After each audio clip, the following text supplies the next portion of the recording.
열왕기하 21장. 므낫세는 왕이 되었을 때에 12살이었다. 그는 예루살렘에서 55해 동안 다스렸다. 그의 어머니는 헵시바이다. 므낫세는 주님께서 보시기에 악한 일을 하였다. 그는 주님께서 이스라엘 자손이 보는 앞에서 쫓아내신 이방 사람들의 역겨운 풍속을 따랐다. 그는 아버지 히스기야가 헐어버린 산당들을 다시 세우고 바알을 섬기는 제단을 쌓았으며 이스라엘 왕 아합이 한 것처럼 아세라 목상도 만들었다. 그는 또 하늘의 별을 숭배하고 섬겼다. 또 그는 주님께서 일찍이 내가 예루살렘 안에 나의 이름을 두겠다 하고 말씀하신 주님의 성전 안에도 이방신을 섬기는 제단을 만들었다. 주님의 성전 안팎 두 뜰에도 하늘의 별을 섬기는 제단을 만들어 세웠다. 그래서 그는 자기의 아들들을 불살라 바치는 일도 하고 점쟁이를 불러 점을 치게도 하고 마술사를 시켜 마법을 부리게도 하고 악령과 귀신을 불러내어 물어보기도 하였다. 이렇게 하여 그는 주님께서 보시기에 악한 일을 많이 하여 주님께서 진노하시게 하였다. 그는 자신이 손수 새겨 만든 아세라 목상을 성전 안에 세웠다. 그러나 이 성전은 일찍이 주님께서 이 성전을 두고 다윗과 그의 아들 솔로몬에게 말씀하실 때에 내가 이스라엘의 모든 지파 가운데서 선택한 이 성전과 이 예루살렘 안에 영원토록 내 이름을 두겠다. 그리고 그들이 내게 그들에게 명한 계명과 내 종 모세가 그들에게 명령한 율법을 성실히 지키기만 하면 이스라엘이 다시는 내가 그들의 조상에게 준 이 땅을 떠나서 방황하지 않게 하겠다 하고 말씀하신 그곳이다. 그러나 그 백성들은 이 말씀에 복종하지 않았다. 오히려 므낫세는 주님께서 이스라엘 자손의 면전에서 멸망시키신 그 이방 민족들보다 더 악한 일을 하도록 백성을 인도하였다. 그래서 주님께서는 주님의 종 예언자들을 시켜서 이렇게 말씀하셨다. 유다의 므낫세 왕이 이러한 역겨운 풍속을 따라 그 옛날 아모리 사람이 한 것보다 더 악한 일을 하고 우상을 만들어 유다로 하여금 죄를 짓도록 잘못 인도하였으므로 주 이스라엘의 하나님이 말한다. 내가 예루살렘과 유다에 재앙을 보내겠다. 이 재앙의 소식을 듣는 사람은 누구나 가슴이 내려앉을 것이다. 내가 사마리아를 잰 줄과 아합 궁을 달아본 추를 사용하여 예루살렘을 심판하겠다. 사람이 접시를 닦아 엎어놓는 것처럼 내가 예루살렘을 말끔히 닦아내겠다. 내가 내 소유인 내 백성 가운데서 살아남은 사람을 모두 내버리겠고 그들을 원수의 손에 넘겨주겠다. 그러면 그들이 원수들의 먹이가 될 것이고 그 모든 원수에게 겁탈을 당할 것이다. 그들은 내가 보기에 악한 일을 하였고 그들이 이집트에서 나온 조상 때로부터 오늘까지 나를 분노하게 만들었다.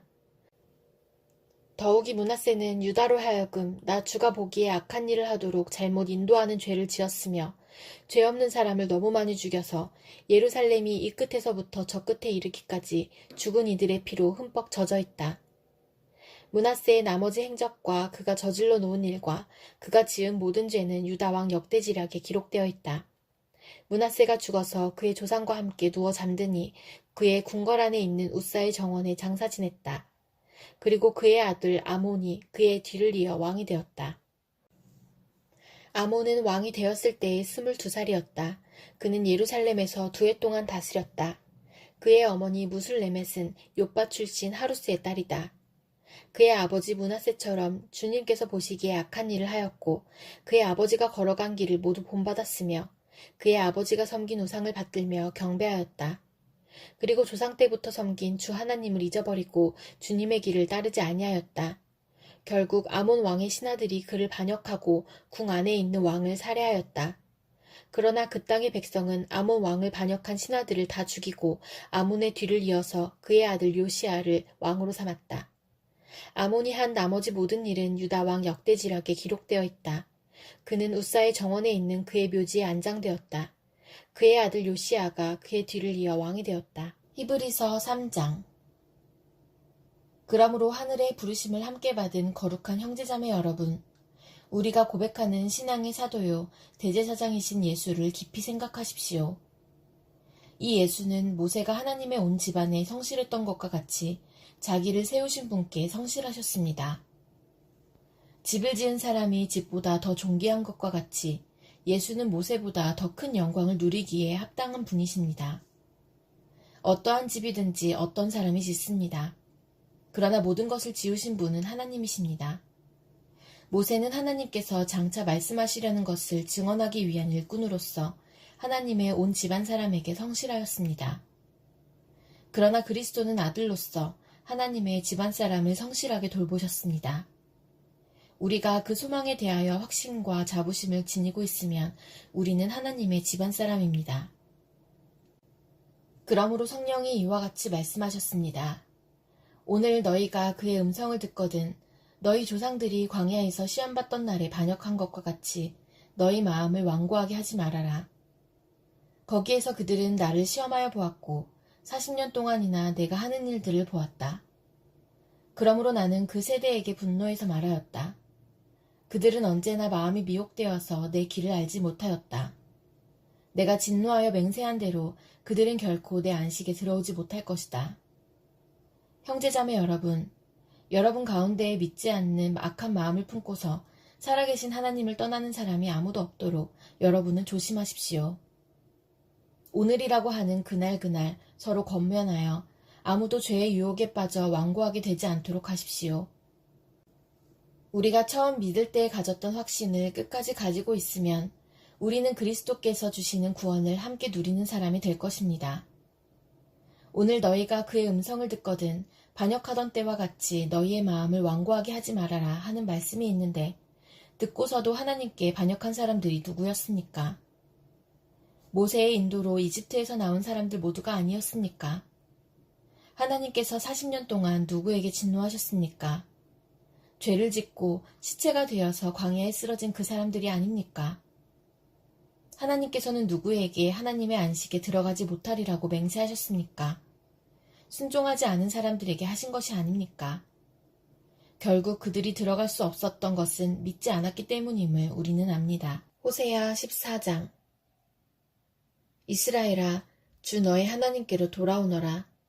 내가 지은 죄가 너를 걸어 거꾸러뜨렸지만 너희는 말씀을 받들고 주님께로 돌아와서 이렇게 아뢰어라.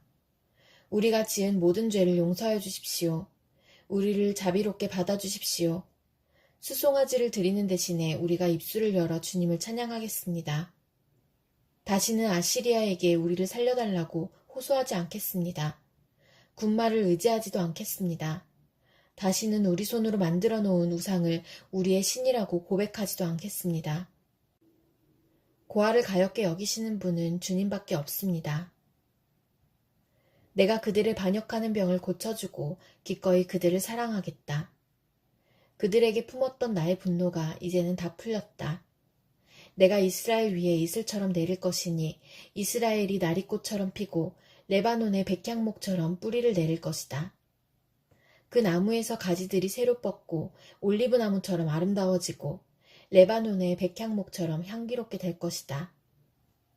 그들이 다시 내 그늘 밑에 살면서 농사를 지어서 곡식을 거둘 것이다. 포도나무처럼 꽃이 피고 레바논의 포도주처럼 유명해질 것이다. 에브라임이 고백할 것이다. 나는 이제 우상들과 아무 상관이 없습니다. 그러면 나는 그에게 응답할 것이다. 내가 너를 지켜주마. 나는 무성한 잣나무와 같으니 너는 필요한 생명의 열매를 나에게서 언제나 얻을 수 있을 것이다. 지혜로운 사람은 여기에 쓴 것을 깨달아라. 총명한 사람은 이것을 마음에 새겨라. 주님의 길은 올바르다. 의로운 백성은 그 길을 따라 살아가지만 죄인은 비틀거리며 넘어질 것이다. 시편 139편 주님께서 나를 샅샅이 살펴보셨으니 나를 환히 알고 계십니다. 내가 앉아있거나 서있거나 주님께서는 다 아십니다. 멀리서도 내 생각을 다 알고 계십니다. 내가 길을 가거나 누워있거나 주님께서는 다 살피고 계시니 내 모든 행실을 다 알고 계십니다. 내가 혀를 놀려 아무 말 하지 않아도 주님께서는 내가 하려는 말을 이미 다 알고 계십니다. 주님께서 나의 앞뒤를 두루 감싸주시고 내게 주님의 손을 얹어주셨습니다. 이 깨달음이 내게는 너무 놀랍고 너무 높아서 내가 감히 측량할 수조차도 없습니다. 내가 주님의 영을 피해서 어디로 가며 주님의 얼굴을 피해서 어디로 도망치겠습니까? 내가 하늘로 올라가더라도 주님께서는 거기에 계시고 스올에다 자리를 펴더라도 주님은 거기에도 계십니다. 내가 저 동력 너머로 날아가거나 바다끝 서쪽으로 가서 거기에 머무를지라도 거기에서도 주님의 손이 나를 인도하여 주시고 주님의 오른손이 나를 힘있게 붙들어 주십니다. 내가 말하기를 아, 어둠이 와락 나에게 달려들어서 나를 비추던 빛이 밤처럼 되어라 해도 주님 앞에서는 어둠도 어둠이 아니며 밤도 대낮처럼 밝으니 주님 앞에서는 어둠과 빛이 다 같습니다.